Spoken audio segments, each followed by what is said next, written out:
السلام عليكم ورحمة الله تعالى وبركاته. كل عام وأنتم بخير ورمضان كريم.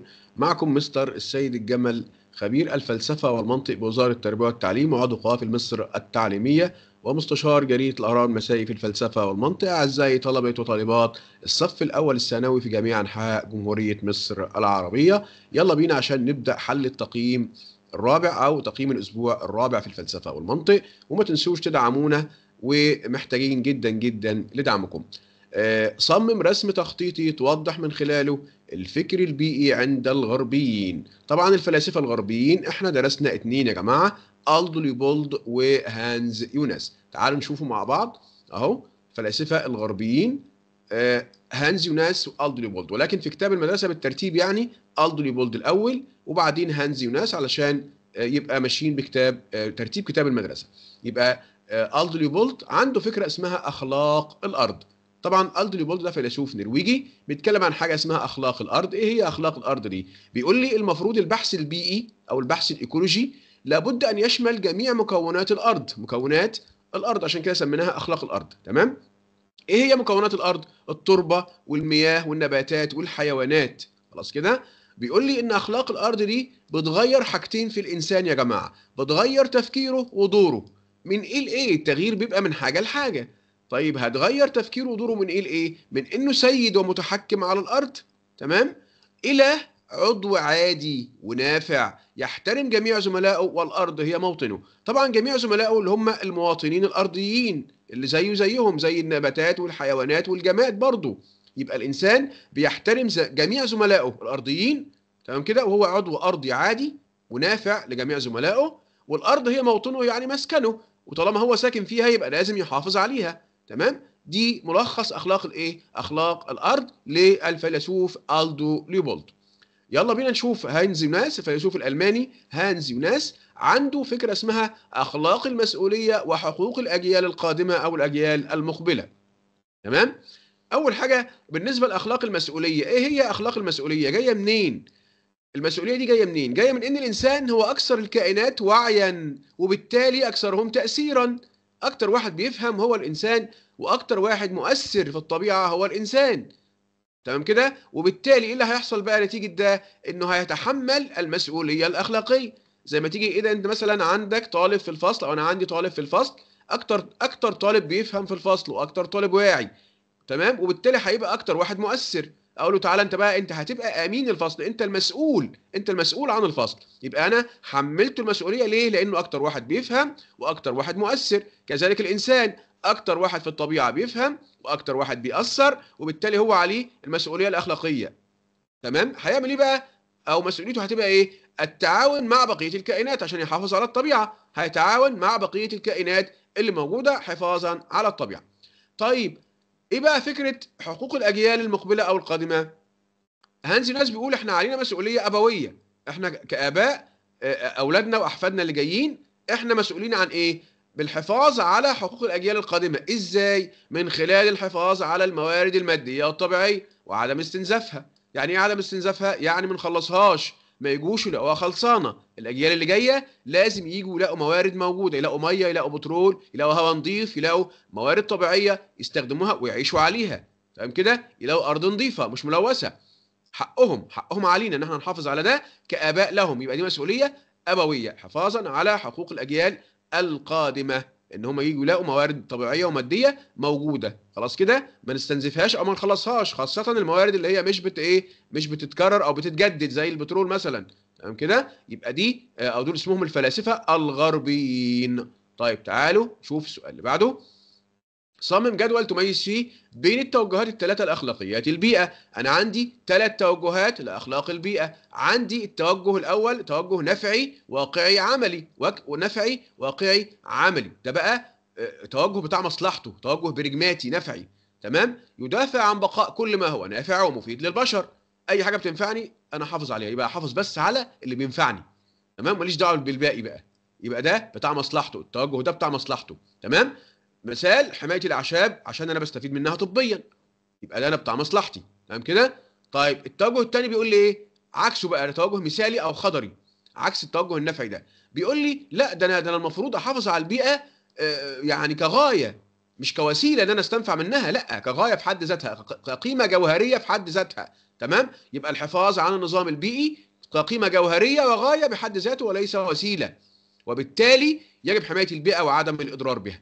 مثال زياده المساحات الخضراء، لانه ما ننساش اسمه توجه خضري.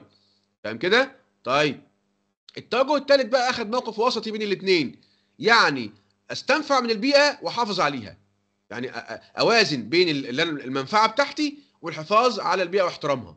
يبقى يقوم على التوازن بين المنافع البشريه واحترام البيئه ومراعاه اخلاقياتها، والتاكيد، نقطه مهمه دي بقى، والتاكيد على الشراكه، يعني التعاون والعيش جنبا الى جنب مع بقيه الكائنات. الانسان يعيش متعاون مع بقيه الكائنات، العيش جنبا الى جنب يعني يعيشون معا، توجذر، مش اعيش انا بس، لا، توجذر، معا. مثال عدم الصيد الجائر مثلا للكائنات او للحيوانات. يعني انا ما اصطادش او ما اتعداش على الحيوانات الا بغرض ان انا عايز اكل بس، جعان اصطاد، انما مش جعان معيش بقى او معيش رفاهيه على حساب الحيوانات او على حساب الطبيعه. تمام؟ طيب تعالوا نشوف السؤال اللي بعده. المنطق بيقول لي صمم رسم تخطيطي توضح من خلاله خطوات المنهج الاستقرائي التجريبي. المنهج الاستقرائي التجريبي او التقليدي بيتكون من 4 خطوات. اول خطوه اسمها الملاحظه، ان انا اوجه انتباهي. تمام؟ الانتباه ده هيتركز من خلال او هيتوجه من خلال الحواس والعقل والاجهزه اللي معايا. خلاص كده؟ يبقى دي اسمها الملاحظه. هوجهها واوديها فين؟ تجاه ظاهره معينه عشان اراقبها واعرف خصائصها وصفاتها وافسرها واوضحها. تمام كده؟ يبقى دي اسمها الملاحظه. طيب الخطوه الثانيه، انا لاحظت وجمعت معلومات عن الظاهره، اعمل ايه؟ ابدا افرض فرض افسر في الظاهره دي، يبقى الفرض العلمي. الفرض العلمي دي تاني خطوه، الفرض العلمي ده تاني خطوه من خطوات المنهج الاستقرائي التقليدي او التجريبي. طيب افترضت الفرض العلمي، اعمل ايه بعد كده بقى؟ ابدا اجرب اشوف الفرض ده صح ولا غلط، لان الفرض العلمي هو تفسير مؤقت للظاهره. تمام؟ التجربه بقى هي اللي هتثبت اذا كان صح ولا غلط، يبقى التجربه ثالث خطوه، التجربه. تمام؟ طيب انا جربت على الفرض ده طلع صح، يبقى في النهايه قانون علمي. يبقى التجربه دي اجراءات مصطنعه بيتدخل الباحث في الظاهره عشان يجرب على الفرض العلمي اللي هو افترضه، وفي النهايه لو الفرض ده طلع صح يتحول الى القانون العلمي المفسر للظاهره، ولو طلع غلط طبعا نتخلى عنه فورا، القانون العلمي. تمام؟ نتخلى عن الفرض فورا لو طلع غلط، والا نبقى عاملين زي الفرخه اللي نايمه على البيض المسلوق. طيب اعطي مثالا من عندك لكل من الملاحظه العلميه والفرض العلمي. عايزين ملاحظه او مثال على الملاحظه العلميه. هنقول مثلا ملاحظه علماء الجيولوجيا لتغيرات الصخور، اهو نكتب ملاحظه ماشي كده، علماء الجيولوجيا لوجيا. تمام؟ للصخور. خلاص كده؟ ملاحظة علماء الجيولوجيا للصخور، ده مثال على الملاحظة العلمية. طيب عايزين مثال على الفرض العلمي. مثال على الفرض العلمي، لما إسحاق نيوتن افترض، لما التفاحة وقعت افترض وجود قوة بتجذب الأشياء إلى أسفل، وهي اسمها طبعا الجاذبية الأرضية اللي اكتشفها بعد كده. يبقى افتراض نيوتن، نكتب كده افتراض تمام، نيوتن اللي هو اسحاق نيوتن يعني، لوجود قوة تجذب يعني تشد يعني الأشياء لأسفل. ماشي كده؟ اهو يبقى افتراض نيوتن بوجود قوة تجذب الأشياء لأسفل، ده مثال على الفرض العلمي اللي هو التفسير المؤقت للظاهرة. طيب سؤال في الفلسفة في الأداة المنزلية، الصادق يساوي الطبيعة بالإنسان فلا تقاهر بين الطبيعة والإنسان، يعني الكل زي بعضه، الإنسان زيه زي أي عضو. تمام كده؟ أرضي، يبقى يلضرب بولد وأخلاق الإيه؟ وأخلاق الأرض. الإنسان زيه زي أي حاجة في الطبيعة. تمام كده؟ يحافظ على مصالح الإيه؟ الكل، وهو عضو نافع لجميع زملائه، دي أخلاق الأرض عند ألدريو بولد. تبنى الفيلسوف النرويجي أرني نايس مذهب يؤكد على احترام القيمة الذاتية لكل الكائنات الحية بغض النظر عن فائدتها للإنسان. ده اسمه، أو المذهب ده اسمه الإيكولوجيا العميقة. الإيكولوجيا العميقة ده معناها إيه؟ ده ضد فكرة النفعية، يعني ضد التوجه النفعي. يعني أنا بحافظ على كل ما هو موجود في الطبيعة احتراما لذاته، احتراما للقيمة الذاتية لهذه الكائنات، مش عشان هي بتنفعني، بصرف النظر بقى عن هي بتنفعني أو ما تنفعنيش. تمام؟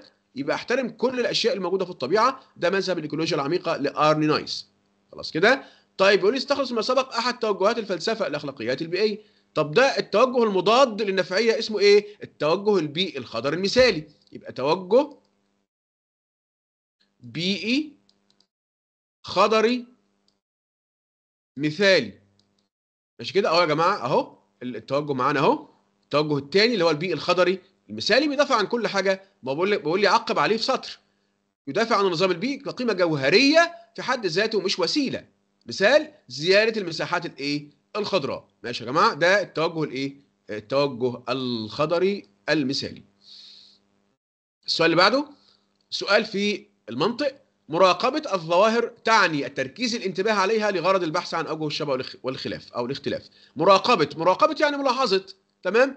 وأنا قلت بركز انتباهي، بركز الحواس بتاعتي وعقلي، ولو معايا أجهزة بوجهها تجاه الظاهرة عشان أجمع عنها معلومات وأشوف صفاتها وخصائصها. يبقى دي الملاحظة العلمية أو المشاهدة الدقيقة. المشاهدة الدقيقة. يرى المناطق أنه ظن أو تخمين. أول ما أشوف كلمة ظن أو تخمين الفرض العلمي على طول. تمام. الفرض العلمي ظن أو تخمين أو اقتراح مبدئي. ظن أو تخمين نتقدم به لتفسير واقعة ما. تمام كده. يبقى يقصد هنا الفرض العلمي. طب عايز مثال على الفرض العلمي لسه قايلينه من شوية. مثال بتاع نيوتن. إن هو افترض نيوتن وجود قوة تجذب الأشياء لأسفل. أهو لسه قايلينه من شوية، كاتبينه هنا أهو، هنجيبه تاني. أهو افتراض نيوتن بوجود قوة تجذب الأشياء لأسفل. يبقى ده مثال على الإيه؟ مثال على الفرض العلمي. طيب السؤال اللي بعد كده التقييمات الأسبوعية بقى. دخلنا في سؤال الفلسفة أهو. أخلاق بيئية تعلي مصلحة الكل الطبيعي على الفرد ومصالحه الأنانية. الكل الطبيعي، الأعضاء الأرضية كلهم جميعا، كلهم زي بعض. مش الإنسان هو سيد بس ومتحكم ويشوف مصلحته ويتجاهل مصالح غيره. طبعا لا. يبقى الفكرة دي فكرة آلدو ليوبولد اللي هي فكرة أخلاق الإيه؟ أخلاق الأرض. خلاص كده. الإنسان زيه زي بقية الكائنات، ما هو السيد ومتحكم. ليكن التعاون بين الانسان وبقيه الكائنات. التعاون يا جماعه فكره الشراكه اللي متكلمين عليها من شويه. فكره الشراكه يعني التعاون بين الانسان وبقيه الكائنات من وجهه نظر المصلحه المشتركه هو اساس النظره الانسانيه الى البيئه. ده التوجه الوسطي. التوجه الوسطي اللي لسه متكلمين عنه اهو. فكره الشراكه يا جماعه اهي. فكره الشراكه اهيت بين الانسان وبقيه الكائنات. تمام. ده في التوجه الايه؟ الوسطي اللي هو العيش جنبا الى جنب، توجذر، نعيش مع بعض.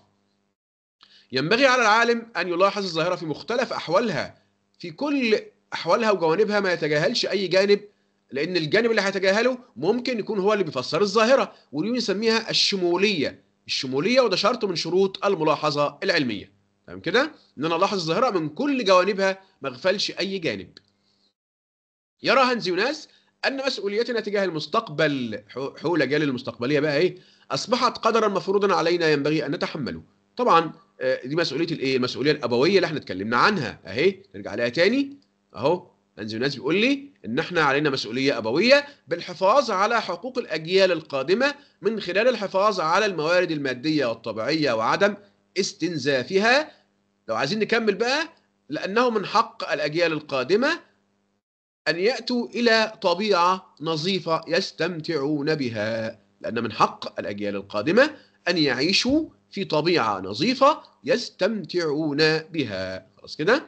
طيب السؤال اللي بعده. ينبغي أن تنبثق الفردية من ملاحظة ومشاهدة حسية للحوادث. ده شرط من شروط الفرد العلمي إنه يبقى واقعي. يعني إيه يبقى واقعي؟ يعني مستمد من الملاحظة والمشاهدة. تمام كده؟ يعني مستمد من الملاحظات اللي هي المشاهدات الدقيقه، الحسيه الدقيقه. ما هوش فرض من ايه؟ من وحي الخيال، ملوش علاقه بالايه؟ بالملاحظات. يعني لازم انا الاحظ حاجه في الطبيعه وابدا افرض افتراض لتفسيرها. ده اسمها الواقعيه. طيب مثال على الواقعيه، مثال على ان من شروط الفرد العلمي انه يبقى واقعي. ظاهره انكسار الضوء يا جماعه، العلماء لاحظوا ان الضوء بينكسر على الميه والزجاج، وبالتالي الفرض هنا كان فرض واقعي لانه جاي من ملاحظه. تمام كده؟ يبقى هنقول ظاهره انكسار الضوء اهو. ظاهره، مثال على واقعيه الفرد. ده مثال يا جماعه على واقعيه الفرد ان الفرد واقعي. ظاهره انكسار الضوء. تمام كده؟ تمت ملاحظتها على الزجاج والماء واقعيا. يبقى لاحظها العلماء واقعيا على الماء والزجاج. يبقى ظاهرة انكسار الضوء لاحظها العلماء واقعيا، أو تمت ملاحظتها على الزجاج والماء واقعيا في الواقع. يبقى ده الفرض هنا واقعي. ماشي يا جماعة؟ ظاهرة انكسار الضوء تمت ملاحظتها على الزجاج والماء واقعيا. يبقى ده مثال على واقعية الفرض العلمي. السؤال اللي بعده في الفلسفة: إن قوتنا البشرية لم تعد تؤثر على الإنسان الحالي، بل تؤثر أيضا على مستقبل كوكبنا الأرضي بأكمله، مما يفرض على الإنسان مسؤولية هائلة. المسؤولية، مين اللي بيتكلم عن المسؤولية الأخلاقية أو المسؤولية الأبوية؟ هانز يوناس. هانز يوناس هو اللي بيتكلم عن المسؤولية الأخلاقية، وكمان بيتكلم عن المستقبل. خلاص كده؟ يبقى هانز يوناس. يرى أصحاب هذا التوجه أن الإنسان له حق تصرف الطبيعة ومواردها وكائناتها كيفما يشاء. يبقى ده جماعة النفعيين، الجماعة بتوع مصلحتهم بقى. ده التوجه الإيه؟ التوجه النفعي. خلاص كده؟ طيب، الفرضية العلمية لا تصبح تفسيرا صحيحا للحوادث إلا إذا أثبتتها التجارب العلمية، فإذا كانت الفرضية مستحيلة التجريب أهملت واستبعدت عن البحث العلمي. يبقى المفروض من شروط الفرض العلمي إن هو ينفع نجرب عليه، يجب التحقق منه. التحقق الإيه؟ الحسي، إن أنا أعمل عليه تجربة. تمام؟ لأن أنا إيه عرفني الفرض ده صح ولا غلط؟ التجربة اللي هتقول لي، اللي هي اسمها التحقق الايه؟ التحقق الحسي. اننا كبشر ومن البدايه لسنا سوى اعضاء ومواطنين عاديين في المجتمع الحيوي للارض. طالما مواطن عادي ومجتمع حيوي يبقى ليوبولد على طول يا جماعه. يبقى دي فكره ليوبولد الانسان، ان اخلاق الارض بتغير. قلنا اخلاق الارض بتغير حاجتين في الانسان: تفكيره ودوره، من انه سيد ومتحكم الى مواطن او عضو عادي ونافع للجميع. خلاص؟ يبقى ليوبولد دي فكره اخلاق الارض عند ليوبولد. واللي معقبا عليها في سطر قلنا اهو، لو عايزين نجيب تاني ليوبولد اهو اتكلم عن اخلاق الارض، او بيقول ان البحث البيئي لابد ان يشمل جميع مكونات الارض. تمام؟ وان اخلاق الارض بتغير حاجتين في الانسان: دوره وتفكيره، من انه سيد ومتحكم الى عضو عادي يحترم الجميع ويحترم زملائه، والارض هي موطن ايه؟ هي موطنه. طيب، على الباحث ان يحدد الظاهره التي يلاحظها ويضبطها ويعين زمنها ومكانها ويقيس شروطها ويبين مقاديرها وكميتها. كل الحاجات دي هتيجي من خلال الاجهزه يا جماعه. يبقى بقول استخرج شرط او احد شروط الملاحظه اللي هي بنسميها الدقه. الدقه دي يعني استخدام الاجهزه عشان كل حاجه تبقى دقيقه مظبوطه. تمام؟ يبقى دي نسميها الدقه. طيب، احنا عايزين مثال على الدقه في التجربه او في الملاحظه العلميه. تمام؟ هنا بيتكلم عن ايه؟ بيتكلم عن احد شروط الملاحظه العلميه وهي الدقه في الملاحظه. خلاص؟ طيب، الدقه دي هتيجي منين؟ من استخدام الاجهزه والادوات والالات. طيب، عايزين مثال عليها، عايزين مثال على استخدام الادوات والاجهزه. هنقول له استخدام كاميرا لاسلكيه تحت الماء. العلماء اللي بيغوصوا تحت الميه عشان يكتشفوا اعماق البحار معاهم كاميرا لاسلكيه بتولد طاقه ذاتيه، لان طبعا مش هيوصلها بكهرباء، هيجيب كهرباء منين تحت الميه؟ يبقى استخدام اهو، استخدام كاميرا لاسلكية. تمام؟ تحت سطح الماء، تحت سطح الماء. ماشي يا جماعة؟ اهو تاني، استخدام كاميرا لاسلكية تحت سطح الماء. طيب، دي طبعا اسمها الدقة، ومثال عليها زي ما احنا قلنا كده، من شرط من شروط الملاحظة العلمية. طيب، سؤال في الفلسفة. طبعا السؤال اللي فات ده كان في المنطق. السؤال في الفلسفة بيقول لي إن الاستخدام الخلقي والمسؤولية الخلقية للإنسان تجاه الطبيعة تنبع من أنه أكثر الكائنات فاعلية، يعني أكثرهم تأثيرا في هذا الوجود. طبعا فكرة هانز يوناس إن الإنسان أكثر واحد واعي وفاهم يعني، وبالتالي هو أكثر واحد مؤثر أو لديه فاعلية وتأثير في هذا الوجود. فكرة هانز يوناس وأخلاق المسؤولية.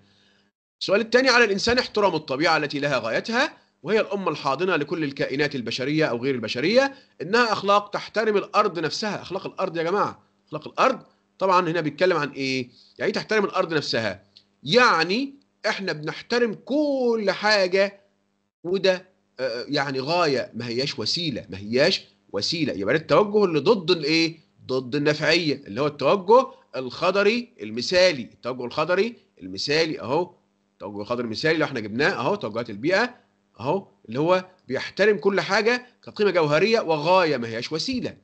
تمام؟ زي زيادة المساحات الايه؟ الخضراء. يبقى ده التوجه الايه؟ الخضري المثالي. يجب على العالم وهو يدرس الظواهر ويتحرى شروطها ألا يخضع لفكرة سابقة توجه بحثه العلمي، ما يتبعش أفكار سابقة، يبقى عنده أو لديه موضوعية. الموضوعية هنا التحرر من كل الأفكار السابقة ومن الأهواء والميول، دي اسمها الموضوعية، وده شرط مهم جدا من شروط الملاحظة العلمية. مصلحة الفرد ينبغي أن ترتبط بيئيا بمصلحة المجموع، اللي هو البيئة يعني، وإن كانت مصلحة الفرد ستؤذي البيئة فإن الانتصار أخلاقيا هنا للكل وخير الكل، يعني كل أعضاء المجتمع الأرضي. طبعا ده كلام مين؟ ده كلام ليوبولد. يبقى بقول لي استخلص اسم المفكر الذي توافق رأيه مع ما سبق. طبعا ألدو ليوبولد، ليوبولد وأخلاق الأرض. خلاص كده؟ طيب، ينبغي ألا يحتوي الفرد العلمي على تناقض في منطوقه. في شرط من شروط الفرد العلمي ان هو ما ينفعش يتناقض مع نفسه. تمام؟ يجب ألا يتناقض الفرد مع ذاته او مع نفسه، يبقى متسق مع ذاته مع نفسه، ما ينفعش يبقى فرد متناقض مع نفسه. طيب مثال على ايه؟ لو قلنا عايزين فرد غير متناقض مع نفسه، هنقول ايه مثلا؟ هنقول العدوى تنتقل من الشخص المصاب الى الشخص السليم. هنا مفيش تناقض اهو. تمام كده اهو، العدوى او عدوى الفيروسات، العدوى تنتقل من الشخص المصاب الى الشخص السليم، مش العكس. لو قلنا العكس بقى يبقى متناقض. الى الشخص السليم اهو، مش بتنتقل من السليم للمصاب، لا، ده هي العدوى او عدوى الفيروسات تنتقل من الشخص المصاب الى الشخص السليم. ده مثال على ان الفرد العلمي غير متناقض في منطقه. تمام كده؟ كده خلصنا التقييمات. كل سنة وانتم طيبين، واستودعكم الله، والسلام عليكم ورحمة الله تعالى وبركاته.